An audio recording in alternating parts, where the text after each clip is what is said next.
Dreams come true in Brooklyn tonight. Happy draft day, everybody, from our New York City studio. This is Big East Shootaround. He's Jay Alter. I'm John Fanta. We've got a full rundown for you today. This is one of my favorite days of the year. Nobody knows where they're going, but they know their name will be called. We will break it down over the next half hour. Where are the Big East guys going to go? And there are plenty of landing spots for the four Nova guys and Kyrie Thomas. We'll pose several questions to you, the viewers, throughout this show. The first one I have is, how many Big East players will get drafted in the first round tonight? How many first-round draft picks will there be? We know one thing. The Villanova guys, they lead the storylines in this draft period.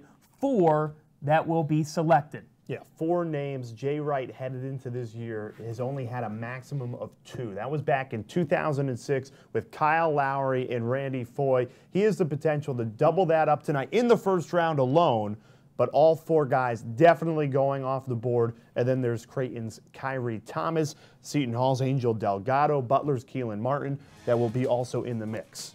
There are the guys in the mix. And Jay, of these guys, who intrigues you the most? Jalen Brunson. You've got the National Player of the Year, 2-time national champion, and I think he's a first-round guy. He's a 10-year point guard. Those don't grow on trees, and yet I'm seeing him falling out of the first round. Doesn't make a lot of sense to me. And for me, the intrigue lies with Dante DiVincenzo. Big Ragu had a huge combine. We know about the 31-point performance in the national championship game. We're going to get to him in moments. But first, a special edition of Fastest 2 Minutes. We get to it with the best from the draft prospects, and we begin with Villanova. This was a big showdown with Xavier in January. And Villanova, in the biggest and brightest of stages, always came to play. Mikal Bridges, highlight after highlight. This guy has the most athleticism coming out of the conference to the next level. Just beastly. And then the Wildcats, they went to D.C. and made a statement. You see Omari Spellman, the catch-and-shoot ability. And you want a big man who can stretch the floor and make NBA defenses pay. Omari Spellman's your guy. Then Villanova went to Xavier, a massive top-tier showdown in Cincinnati. How did DiVincenzo find Spellman there? I don't know. And then in the Big East tournament, this was wild, what they did against Butler in that semifinal. What says catch and shoot better than that play right off the tip-off from Mikal Bridges, and he can take it on a rack attack as well. The catch and shoot for Brunson, and you think you're watching the same highlight with Brunson because his shot was that automatic. So good from deep. He's an even better passer of the ball. All these guys can take and make clutch shots. That was from Times Square from Mikal Bridges in this epic Big East title game. The pass, Brunson to Spellman, both those guys going off the board tonight. Watch this. The defense. Into offense. That's all draft prospects making a play. All 4 touching the ball there. Let's go off the Nova guys. Kyrie Thomas, you're getting an explosive guy who can play both sides of the ball, an immediate impact to an NBA team next season. They called it Kyrie Fence in Omaha. That's what he would do. Get the swipe and then the slam. And he can throw it down too. Oh yeah, he gets way up there. We turn to the big man, number 31, in Angel Delgado. Really interesting prospect because his game doesn't necessarily fit the NBA when you look at it in college, but he's been working on his outside shot. It has improved. Look at him get it up the floor there to Desi Rodriguez. Obviously, in the post, he leaves no questions. Oh, that was nasty. The no-look lay-in. Ooh. Need we say more? No, and Angel Delgado, if he doesn't hear his name tonight, he will still be on an NBA roster in the Summer League, an opportunity to make it onto a team playing his way in. We've got Keelan Martin as well deeper into the show, why a team could be interested in Keelan tonight. We know that he's going to get a look from an NBA team somewhere, but we will take you through basically a mock draft throughout this show. Well, I'm sure everyone who's interested in the draft has been reading mock drafts. They've been out since last year as the season progresses, and today we're going to give you ours. We've been looking at everything. Where are the ideal landing spots for the Big East prospects tonight? So let's begin with Mikal Bridges. Get ready, folks. Here's what we've got for Mikal Bridges. I have him going number 10 to the Philadelphia 76ers. I just think it's a matter of destiny. We've heard about it so long, how intrigued the Sixers are. I think Mikal Bridges can be a defensive stopper in the league, and his offense will continue to evolve. I see him going to Philadelphia and staying right at home. So you've got him staying in Philadelphia. I think Philly would love to pick him at 10, and they would pick him at 10. But guess what? He's not going to be there because the New York Knicks are going to select him with the number 9 pick. He will make Madison Square Garden his home. And John, we were at the Grand Hyatt yesterday in McHale. He was already Mr. New York City. This is another spot where I've been here. You know, Coach loves New York. I learned so much from him about New York. He tells us all the time, you know, the boroughs of New York and stuff like that, where he coached or his family or he has friends and all that stuff. So, the organization is great. You know, Coach Fizdale is a really good guy. And the Madison Square Garden, you know, it's a great spot. You know, I've had a couple of my best games there. So, obviously, I'm going to talk a lot about Madison Square Garden.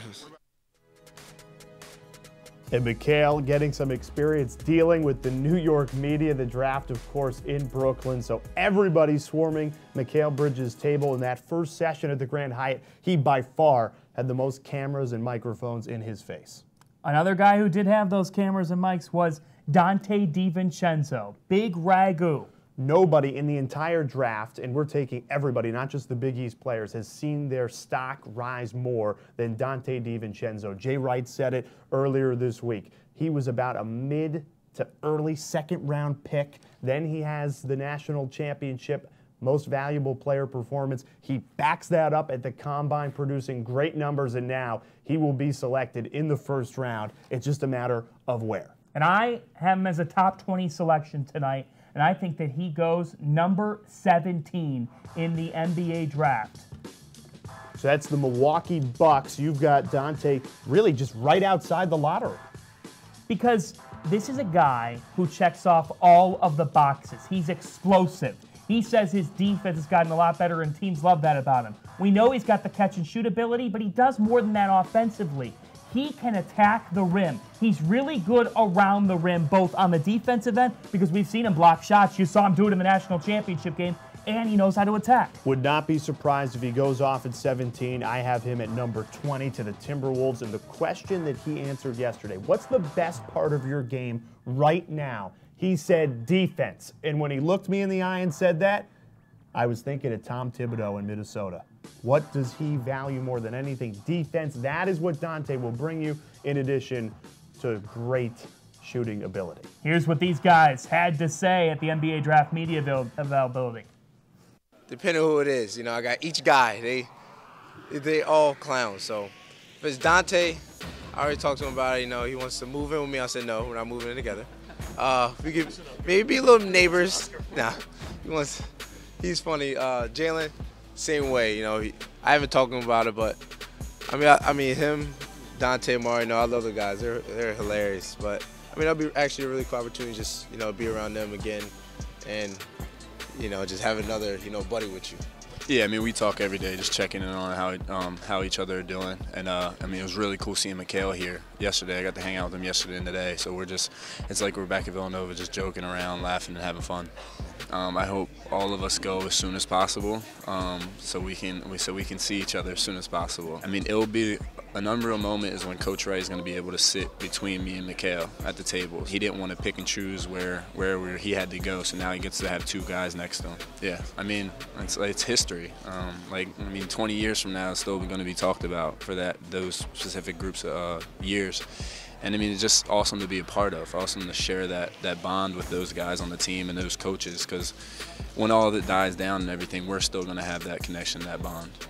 I mean, we argue that. We like to believe that. We kind of bring that up in the locker room, just joking around and stuff. But when you look at statistics and stuff, there's an argument for it.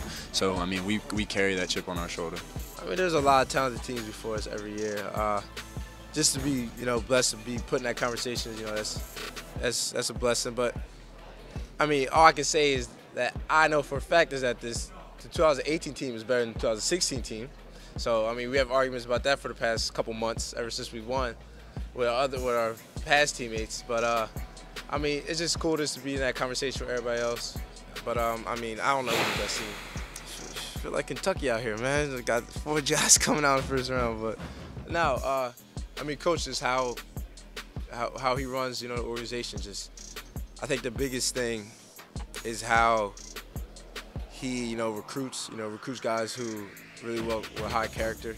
Once you get there, he knows how smart and how intelligent you are, but he just adds pieces to you and just every school comes up and tells you about, oh, he could be this for years, like he could be the man for how many years, he could come here for 2 years and leave. Coach talked about, we're going to develop him, but the best thing that he was talking about was just like, I'm going to turn him to, a man, turn him to a man. He's young right now. I mean, that's what we did, just spending time with him, just maturing as a player, as a person, and becoming a better person for sure. Bridges and Dante DiVincenzo. John, we turn the attention to the National Player of the Year, their teammate Jalen Brunson, and you've got him going number 30 to the Atlanta Hawks. I think that this is a guy that will go right near the end of the first round. He could be argued as a guy who could go in the early 20s as well. If Jalen Brunson falls out of the first round, that is just straight ridiculousness. I really believe that. I think a lot of people would agree with me on that. Just because the fact that he might not have the size, this is a guy who was the epitome of an excellent decision maker at the college level. You're never going to have to worry about him in your locker room, and he's a shot maker. He's a very good passer. He checks off all the boxes, and that's why I think he's a steal at number 30 for the Atlanta Hawks. Could be the second straight year that a Nova guy goes to the end of the first round. Exactly. I was going to say Jalen Brunson is in Josh Hart territory. What I mean by that is every NBA GM, if he knows what he's doing, knows that he could provide longevity, he could provide an instant impact to your team, and yet he will get passed up because, oh, some guys have higher ceilings. Well, guess what, folks? Jalen Brunson has a high ceiling himself. The fact that we've seen that ceiling for the last 3 years at Villanova should not be held against him. I have him going 29 to the Nets. Again, if he gets to 30, the Hawks would be wise to choose him as well. I just think the Nets, who are in desperate need of longevity and something solid and consistent, and Brunson gives you that immediately. Both the Hawks and the Nets are in a current position where they need to make a pick for a guy that can be a seasoned veteran in the NBA down the road. Here's more on JB. Jalen, Coach Chris Mack of the Musketeers said that if you pulled your face off, there'd be a bunch of wires behind it because you're a robot. Is that true? Yeah.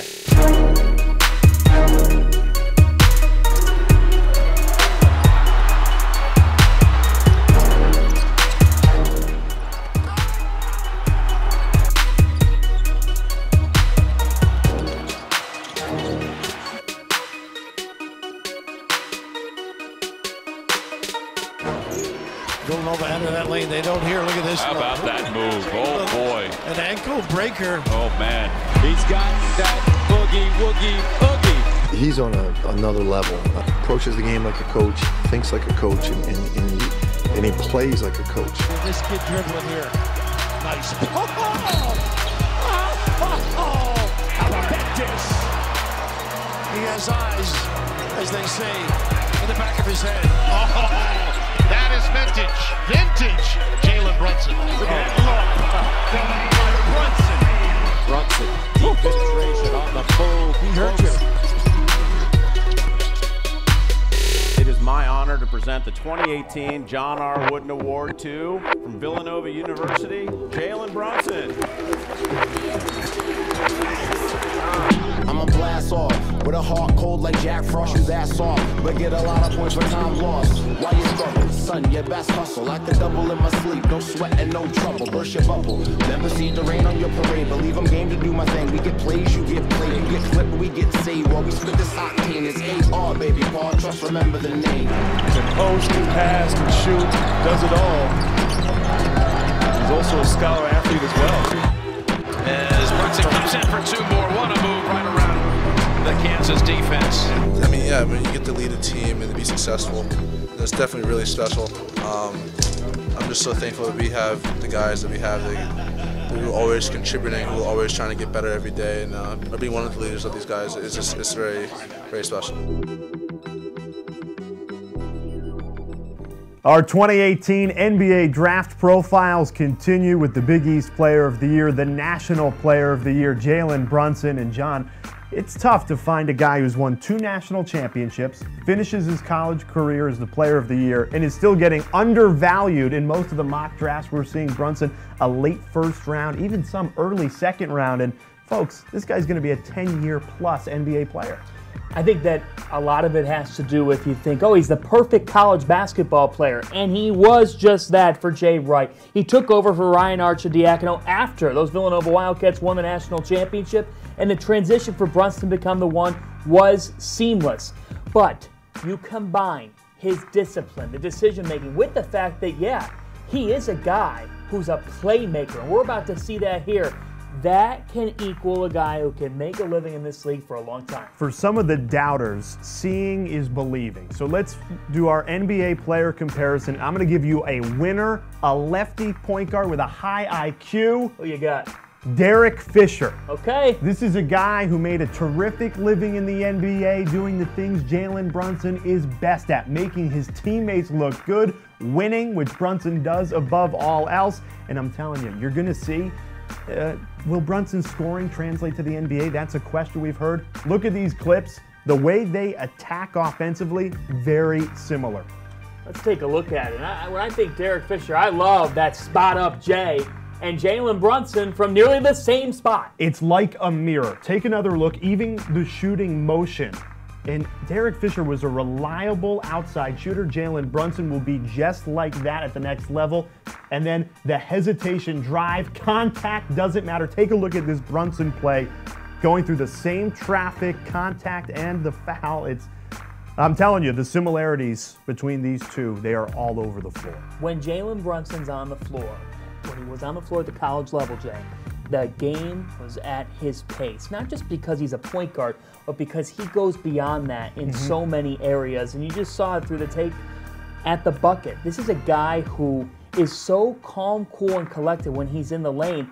Yet his size, you wouldn't think that, but the game just goes at his flow. So luckily for Jalen, if he does fall to that late first round, he could go to a Golden State Warriors team where you won't need to do the scoring that we just showed you, but the passing will come into play, and that is where he is going to give you an immediate impact at the next level. Derek Fisher made a living off of it, and nobody feeds it like Brunson that at least we saw in this draft.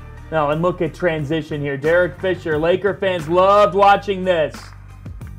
And Brunson, he turns defense into offense so well. The no-look passes. And I mean, Ujash Patel, our director and editor, he had so much fun cutting up Jalen Brunson highlights all season long because of the hesitation, how he makes defenders look silly in his passing. That is something, folks, that translates to the next level real simply. And on top of that, all class. He's the type of guy that you will never have to worry about in a locker room.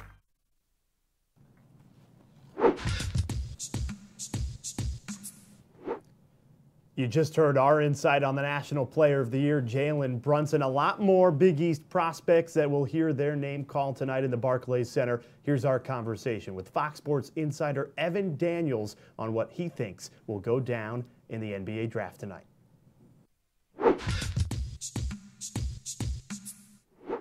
We now welcome in Fox College basketball insider Evan Daniels to the show. And Evan, 4 Villanova Wildcats about to be drafted in Brooklyn tonight. What does it say about Jay Wright and this program?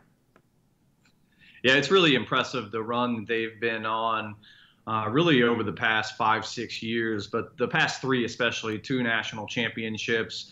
Have had a number of players really stand out, and I think that's going to show and shine on Thursday when all those guys get drafted in the first 2 rounds. I think Dante DiVincenzo and Jalen Brunson and Mikal Bridges all have chances to go in the first round. And it's really impressive what Jay Wright has been able to accomplish, not only from a winning championship standpoint, but also from a development standpoint. You know, Mikal Bridges was a borderline top 100 player when he entered Villanova. Now, Jalen Brunson was a top 25 prospect, but everybody always kind of questioned, did he have the upside to get there? And then there's Dante DiVincenzo, similar boat as Mikal Bridges, back-end top 100 player, and he's a guy that has a chance to go in the first round. So it's really impressive what they've accomplished. And all the Wildcat fans are obviously excited for tonight. As the insider, you're all over the recruiting trail, and so they want to know, how do we try to reload heading into next year? Well, what's the game plan? Well, I think the game plan is Villanova fans are going to have to be patient, because I don't think Jay Wright expected to lose all these guys. I thought he he probably thought he was going to lose Jalen Brunson and Dante DiVincenzo, or I'm sorry, he probably thought he was going to lose Jalen Brunson and Mikal Bridges, but not Dante DiVincenzo and Amari Spillman. So he's going to have to reload a little, and they did that a little with their 2018 recruiting class. I think it's a very good group. You've got Javon Quinterly, who is one of the best point guards in the country, a kid with tremendous feel, very good vision, can really distribute the basketball, gets into the lane and finds ways to make plays for others and or himself. He can score it a little as well. He's going to really help them. He's going to be the guy replacing Jalen Brunson. He should get that ball as soon as he steps on campus, and I think he's ready for it. In terms of the other guys they've added, they just picked up former NC State signee Saddiq Bey. He visited Vanderbilt and then went ahead and committed late to Villanova. So he'll be available for Villanova next season. This is a 6'6", pushing 6'7", combo forward. He brings athleticism. He brings versatility. He can score it in a couple different ways. I think there's a lot of potential for him on the defensive end as well. And then there's Brandon Slater and Cole Swider, both guys that really help them on the perimeter. Slater's a 6'6", long, lanky scorer, while Cole Swider's a kid that can step out on the floor and really make jump shots. So it's a really good recruiting class. All those guys are ranked in the top 51 of the 24/7 Sports composite rankings, except for Saddiq Bey. So I think those four players are really going to help them, and obviously they're going to ask some of those guys that are still on campus to really step up. Kyrie Thomas is one of the best defensive prospects in this draft. What stands out to you about him? Well, you mentioned it. It's the defense. He's a two-time All-Big East Defensive Player of the Year. His size and length, his toughness, his physicality, he moves his feet very well laterally. This is a kid that just brings it on that end of the floor. But there's also ability on the offensive end of the floor. He's a very good shooter. He's made over 100 threes in his career at Creighton. I think we're looking at Kyrie Thomas going somewhere late first, early second because of those reasons, because of his defense and his shot-making ability. 3 on the last 5 NBA drafts now have had a Creighton player be a pretty highly touted prospect. Doug McDermott, Justin Patton last year, Kyrie Thomas now this year. Anything come to mind with you when you think about the Jays and what Greg McDermott's done? Well, they play a fun brand of basketball, and I think it also speaks to the development, like we were talking with Villanova. When you're able to bring in good players and develop them, and then see them go on to the NBA draft, I think it's a pretty special thing. And all 3 of those guys, I don't think anybody expected them necessarily to be first-round picks, at least that early, especially with Justin Patton. I knew he was good. I thought he was a top 25 prospect coming out of high school. I wouldn't have been able to say that after a redshirt season that he was going to go in the lottery, and he did. I think obviously Doug McDermott had a lot of success, and Kyrie Thomas is a kid that's really developed over the course of his career at Creighton. So much like I was talking about with Villanova, I think it speaks to the way Greg McDermott has been able to develop his players once they get to campus. The Big East in general, who's that team that intrigues you the most heading into next season? Well, I think the team that I'm most curious about would be the Xavier Musketeers. They've got a new head coach in Travis Steele, but obviously he's very familiar with that program. He's been Chris Mack's right-hand man for so long, and Travis Steele is really a tremendous recruiter, and I think that's the area he's going to really succeed in out of the gate. But this is a guy that's never coached a college game before, so I'm curious to see how he goes about it. And you know, I've had some conversations with Travis. He certainly seems like he was ready to be a head coach. They're going to play a similar brand of basketball that Chris Mack did. And out of the gate, he was able to go out and get 3 graduate transfers. And it's really amazing, John, how you can flip a roster just like that and really get some good players in to fill some voids. They're obviously losing J.P. McCura and Trayvon Blewett, but he was able to really bring in a couple graduate transfers that can help give that program a boost out of the gate. And I think Travis Steele is going to have that program rocking just like Chris Mack did.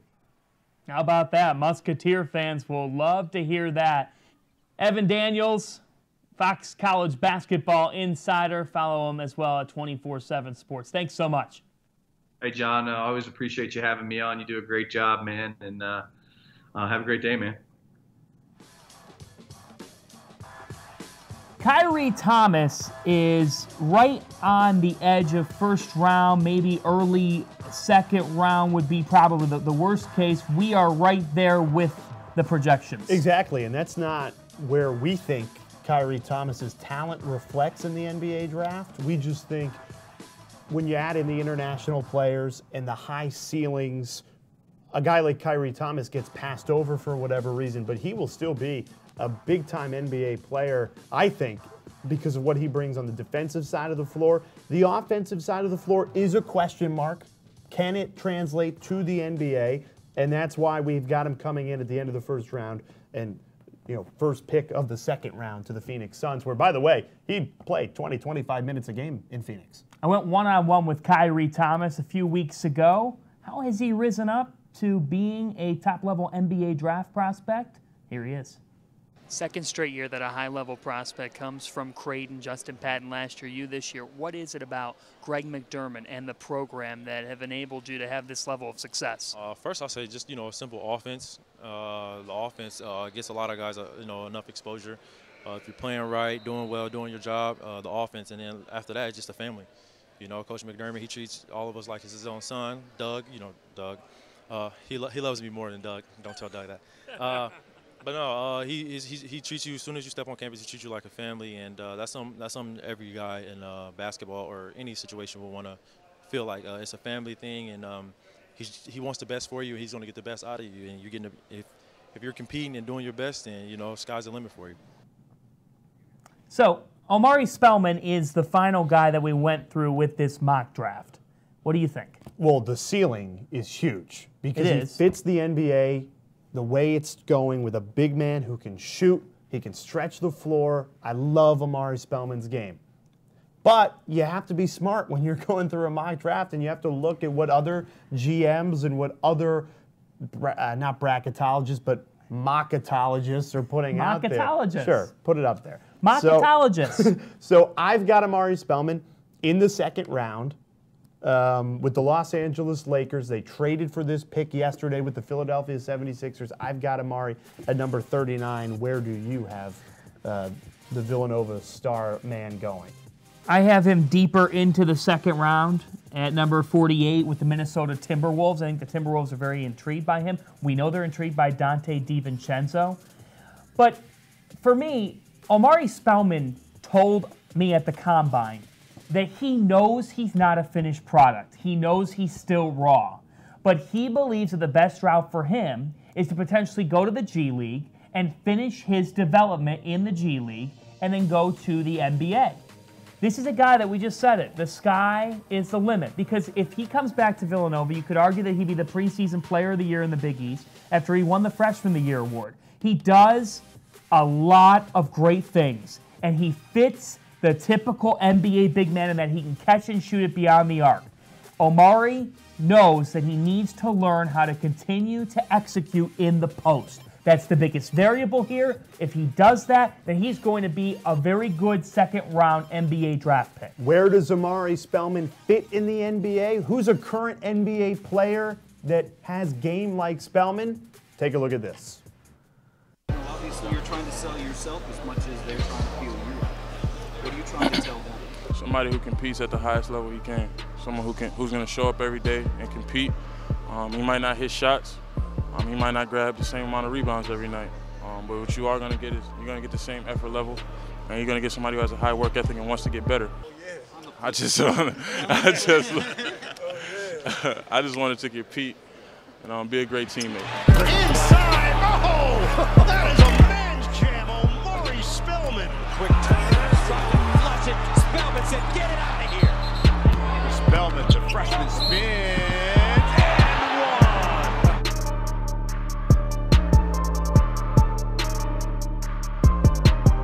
Coach Wright said earlier this week, this guy right here, he's got one of the highest basketball IQs I've ever coached. This is a guy that's coached Kyle Lowry, Randy Foye, Josh Hart just a year ago. That's high praise. Put Spellman on your radar. Spellman attempted to put it out of reach. Can you speak to the journey for you to a national championship game? Man, it was just a lot of hard work. A lot of hard work put in with my brothers. Never being satisfied with where we are and just keep getting better and striving. And that's got us here, but we're not done yet. Yo. First up the bat is me. Rookie of the year, inspiring MVP. Underrated but anticipating all of the glory. Trials and tribulations brought me to one hell of a story. From childhood struggles to teenage misfits to being on my own, trying to show the world I'm different. Wise woman told me stand tall, don't never quit it. Told me that my secret weapon was the fact I'm different. Yeah, so shout out to my mother. She taught me that the holy men the field lift above us. So here I stand and now I bow. Give me the throne, now I never let him take me down. Defensively, Haskell and Spellman, who's only a freshman, laid their hearts out. You're exactly right. Omari Spellman has become one of the best defensive forwards in the country. I really believe it, man. West Virginia. Villanova has found its footing. Full palm block. Omari Spellman gets bolted. Boots. It's Spellman on a rack attack. Will Huggins call timeout. I'm a natty champ, boy. You can't ever take that away from me.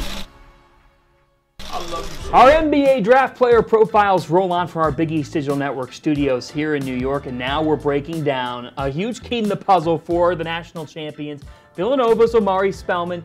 Jay, we talked to him at the Combine. He said he feels like he can finish off his development in the league. Well, it was should he stay, should he go, and he decided to go, as you said, because he can finish growing in the league. And you know what, John? I think he can make an instant impact in his first year if he finds that right fit because of his offensive ability. You look at him, he can stretch the floor. He's a perfect player for this NBA. He can consistently knock it down from deep. So, that brings to mind, who do we compare him to? When we were thinking about this, impacting the game from the perimeter, obviously there's still some things to work on. We went with Marcus Morris. And especially after the postseason that Morris had for Boston, it kind of, felt like the role that Omari Spellman had for Villanova en route to the Wildcats' second national title in 3 years. And it's because of the way that they were able to stretch the floor, be a reliable scorer, like so many key games Spellman was for Villanova and Morris was for Boston. Let's see that offense right here. Look at that. Step out, knock it down. Few big men can do it. Spellman almost from the exact spot, money from three. Spellman on the pull-ups was nearly automatic, and Morris in the corner. Here's a nice dish from one prospect to another. The facial hair, the playoff beard even is similar between those two. Not only from the three, John, but Morris and Spellman underrated to the basket. It doesn't always look pretty, but it's effective.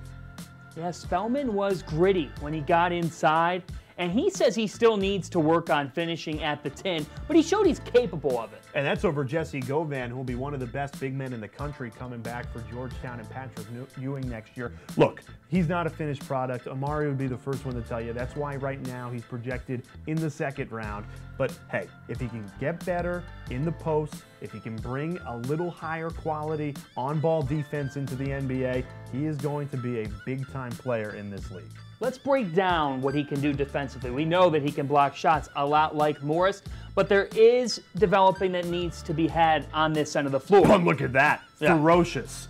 And it's a type of block that we saw a lot from Spellman. Just look, he might be a step or two behind, and coaches may not like that, but if he can make up with it, Omari Spellman's bringing a 7'2" wingspan into the league. Gotta like that. Omari Spellman is a guy that Jay Wright said had the maturity of a senior, even in this redshirt freshman year. That's the thing. He's not the age of a freshman, and that's one reason why he's jumping to the league. Look, scoring, not a question mark at the next level. I think when you look at inside rim protector, not a question at the next level. It's going to be when he gets stretched out to guard that big man who can knock down a three to make sure he doesn't get blown by, and that he can be a consistent player during an 82-game season. That is a big transition for any college player, but you know what? Omari's up for the task.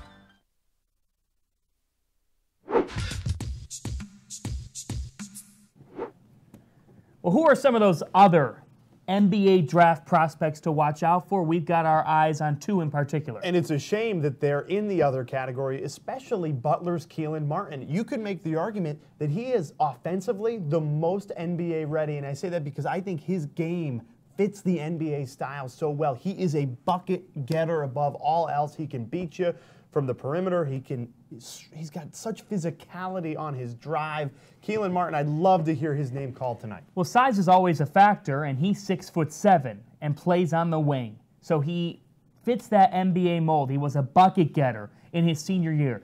Keelan Martin had as good of a senior season as you could ask for. He was simply sensational against some top-level defenders like Mikal Bridges, like Kyrie Thomas. Martin, he's got so much to his offensive game. That spin cycle move was used so much on these defenders. He can pull and pop as well, catch and shoot. Keelan Martin is an elite scorer. Guess what? Scoring translates and matters above all else in the National Basketball Association. And we turn from Keelan Martin to the Big East board father now, and Angel Delgado. And when you talk about Angel Delgado and his transition to the NBA, you don't need to say that he's a great post player, a great guy at the rim. He needs to prove that he can matter in other aspects of the floor. A little bit of a perimeter threat. He doesn't need to be knocking down threes. It's never going to be his game, but he's got to stretch the floor. What you're seeing right now, doesn't always translate. There's two things that Delgado can bring to a team right now. That's the first thing, is that he can do it right now, and he's ready. I mean, he's ready to do it at the moment. He's not a raw product. I think that he maxed out in college, and you know what he can do on the glass. You know that he can be a rebounding presence for a team. And you look at those two strengths, and a team that's looking for a rebounder and a guy that's ready immediately, there's a need for that in the NBA. That's why I think he's going to get the look in Summer League to the G League, and then we'll see if it can translate. And on top of that, Angel Delgado plays the game with a passion unlike anything I have ever seen out of all the players that I've covered in college basketball. The passion is off the charts. And I think if you look at a team who, you're right, needs somebody to come in and do a job and be the difference in a couple of games from a loss to a win, Angel Delgado can do that in the NBA. He can give you 20 minutes of cleaning up the glass, being a threat inside the block. Will he get that opportunity? One of the biggest reasons why the Big East was such a tough conference this past year was because of the veterans. And so we didn't even bring up Trayvon Blewett, J.P. Macura, Kaiser Gates and Marcus Derrickson also foregoing their upcoming seasons. These guys are not going to get drafted tonight, but they are guys who are going to get looked at in Summer League. And at the very least, with Delgado, with Martin, and the other guys I just listed, the reason why the Big East was such a tough conference this past year is because experience matters in college basketball. Can it translate to the NBA for some of these guys and the way that they play the game? Delgado and Martin are specialist players. Delgado a rebounder, Martin a bucket getter. But there's no doubt that they are experienced and mature. They're NBA ready in terms of that. And nobody tonight that hears their name called or is signed to a summer league team is a finished product. Everybody will tell you there is development that still needs to happen. But I'll tell you what, coming out of this conference, game in and game out, it makes you more of a finished product than some other guys that will hear their name called in the NBA draft tonight. Why can Keelan Martin be an NBA player? We explain here.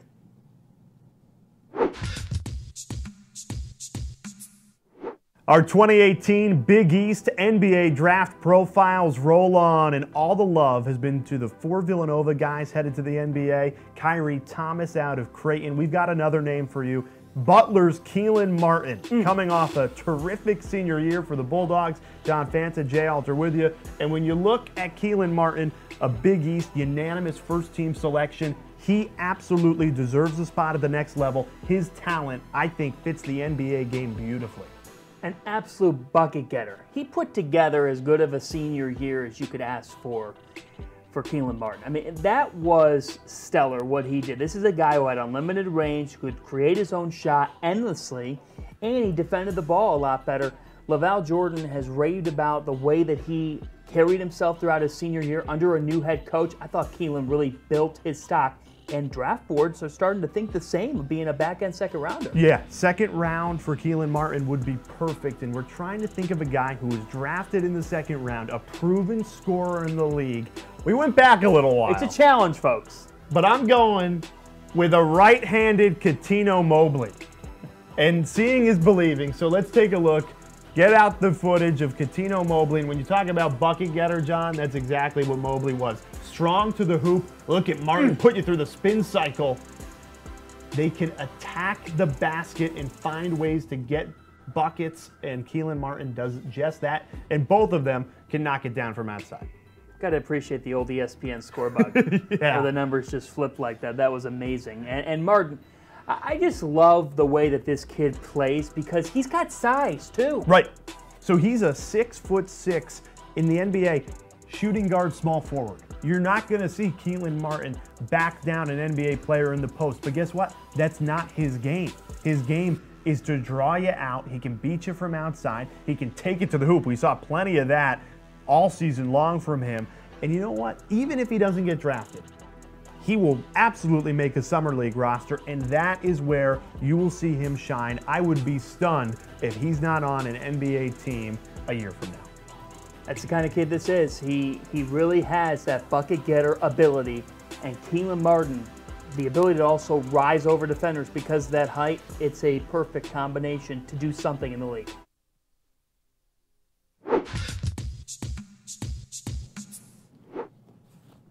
So just to give you a recap before we go off the air here, one, we will be in Brooklyn tonight. Follow us on Twitter at Big East MBB, the Big East Facebook page, Big East Conf, C-O-N-F on Instagram, East Jay Alter Sports. I'm John_Fanta on Twitter. We'll have you covered from Brooklyn.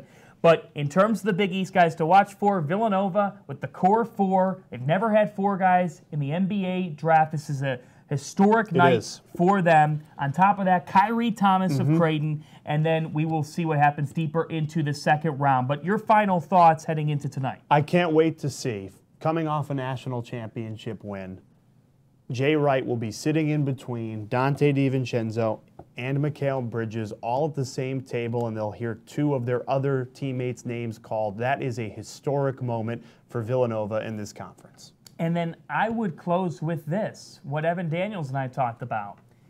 Creighton is a big example of what the move to the Big East, this reconfigured Big East, can benefit for you. And it's benefited Creighton in a lot of ways. And Greg McDermott has told us several times that the way that they recruit has changed. This is now the third time in the last 5 drafts that a Jay could potentially be taken in the first round. Doug McDermott back in 2014, Justin Patton last year, and now you've got Kyrie Thomas potentially tonight. There's something going on out in Omaha. And when you talk to Creighton, Butler, and Xavier, they are getting players that are at a different level because of their move to the Big East Conference. We heard it from Mikal Bridges yesterday, Jay. What is the game changer to life in the Big East? He said Madison Square Garden, playing in the Big East tournament. These players have talked about all those qualities. And I think that speaks testaments about this league and what it's done in the last half decade. Absolutely has. You look at a school like Creighton elevating that talent. Xavier with 3 guys that will be on summer league rosters in just a couple of weeks. It's really impressive. We're looking forward to giving you more coverage tonight from the Barclays Center. Follow us at Big East MBB on Twitter as we are heading to draft night. Got to get a New York slice before we get in there, though. I'm in. Perfect. You're paying. Happy draft day, everybody. I'm paying for pizza. So long. We'll talk to you from Brooklyn.